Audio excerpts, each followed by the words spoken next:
Il cuore di Don Bosco ardeva di un fuoco che andava oltre i confini, oltre le zone di comfort, oltre il contesto familiare. Quello stesso spirito missionario scorre oggi nel nostro DNA salesiano. È tempo di ripensare il vero significato della missione.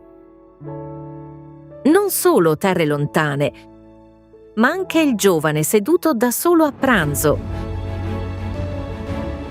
Non solo grandi gesti, ma atti quotidiani di amore nelle nostre comunità. Lo spirito missionario non riguarda dove andiamo, ma come amiamo. In questo mese preghiamo per i nostri nuovi candidati missionari. Ripensiamo la missione e riscopriamo l'amore appassionato che rende ogni salesiano un missionario, portando il fuoco di Don Bosco nei nostri cuori.